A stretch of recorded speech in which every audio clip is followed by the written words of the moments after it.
Selamat sore Ibu, perkenalkan saya Vergarona Najwa Prameswari dari Universitas Negeri Surabaya, Prodi Teknik Elektro. Terima kasih karena memberikan saya kesempatan untuk mewawancarai Ibu. Boleh perkenalan dengan Ibu siapa? Nama saya Ibu Setia Indrawati, umur 52 tahun. Nah, Ibu di sini jabatannya sebagai Ketua PKK, benar ya Ibu? Iya, betul.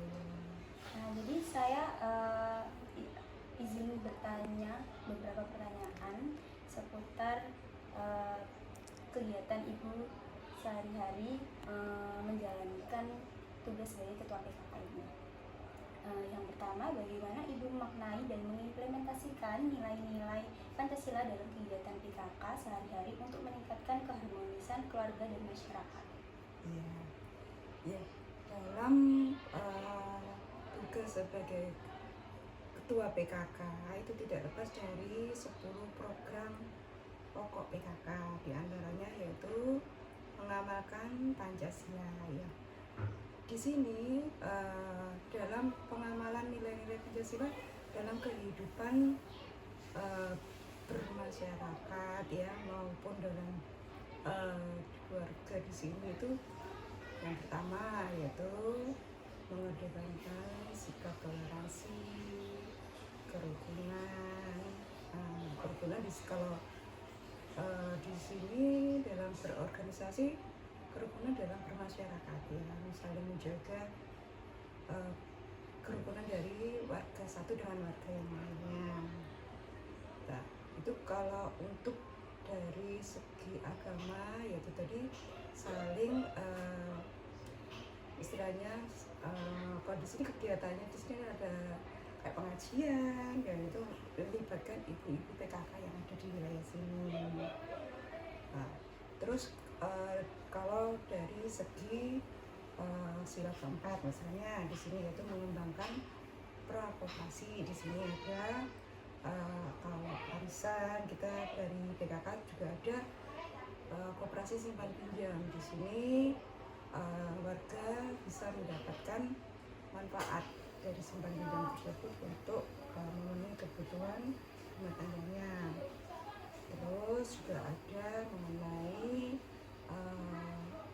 kegiatan lingkungan di sini, yaitu misalnya dari masing-masing RT itu ada bank sampah.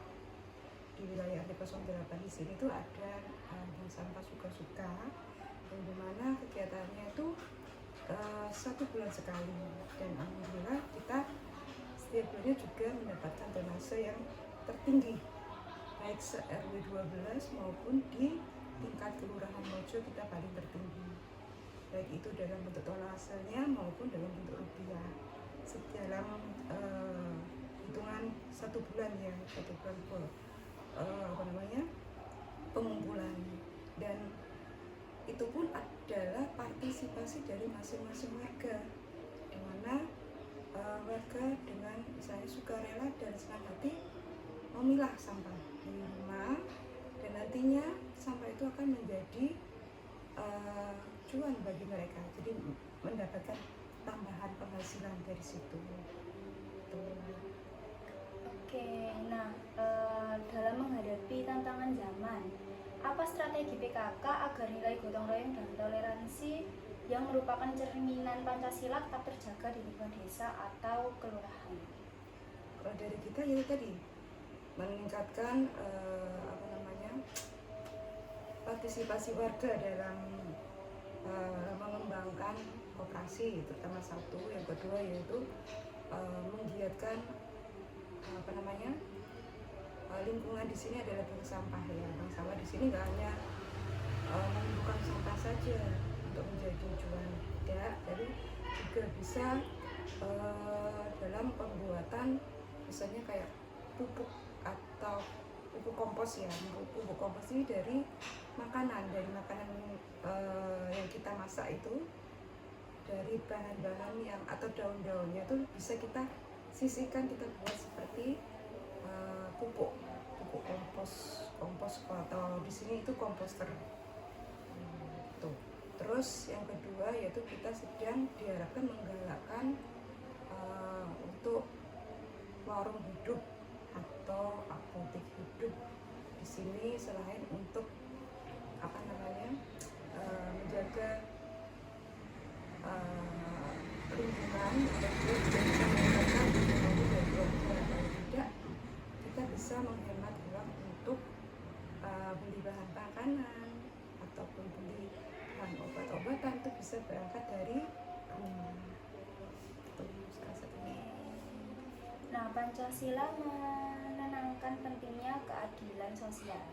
Bisa Ibu jelaskan program PKK yang berfokus pada pemerataan kesejahteraan atau akses pendidikan dan kesehatan bagi semua warga? Ya, kalau di sini PKK juga sering bekerja sama ya dari tingkat RW maupun kelurahan, di mana kita saat ini sedang menggalakkan untuk Kampung Madani di RW 12 ini, di mana di masing-masing warga ini diharapkan dari yang mampu membantu masyarakat yang tidak mampu. Jadi dalam lingkup RT sendiri kita misalnya saling membantu warga yang sedang membutuhkan ya. Jadi warga yang berkecukupan menyisihkan sedikit hartanya ataupun rizkinya untuk berbagi, bisa dalam bentuk uang ataupun dalam bentuk barang yang tidak terpakai tapi layak untuk dipakai ya. Misalnya sepatu anak-anak yang mungkin sudah kebesaran atau kekecilan, sudah cuma 1-2 kali dipakai, tapi habis itu tidak digunakan karena mungkin sudah kakinya lebih besar atau apa, itu bisa disumbangkan pada warga yang membutuhkan untuk sepatu yang mungkin dia kategorinya memang tidak mampu ya, misalnya warga miskin atau gading di sini. Kita di situ saling membantu di situ yang dia juga. Kalau untuk masalah keadilan itu di sini misalnya dalam hal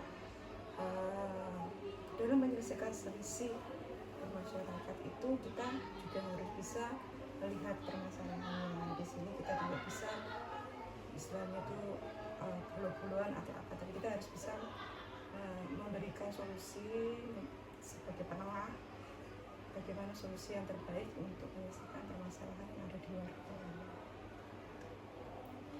Nah, menurut Ibu bagaimana PKK dapat berperan sebagai agen perubahan dalam menanamkan karakter cinta tanah air dan semangat musyawarah bagi generasi muda? Ya, kalau di sini misalnya dalam kita ambil aja contoh misalnya dalam waktu 17-an atau apa, kita bisa memusyawarahkan dulu. Misalnya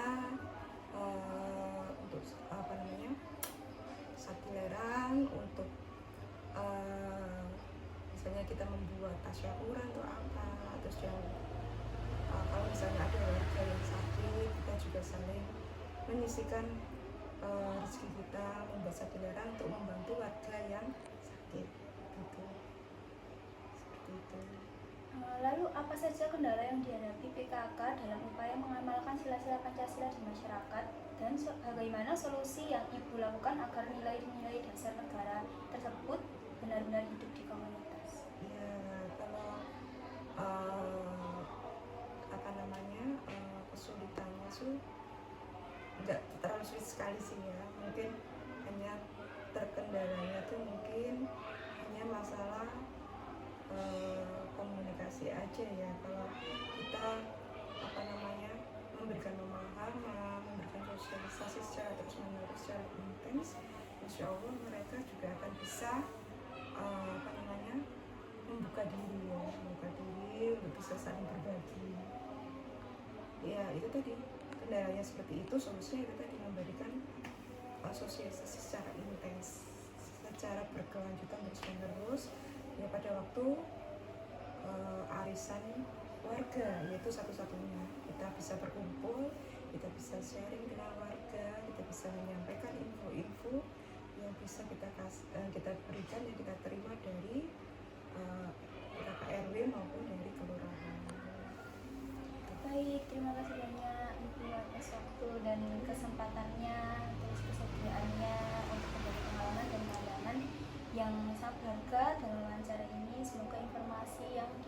kan bisa bermanfaat.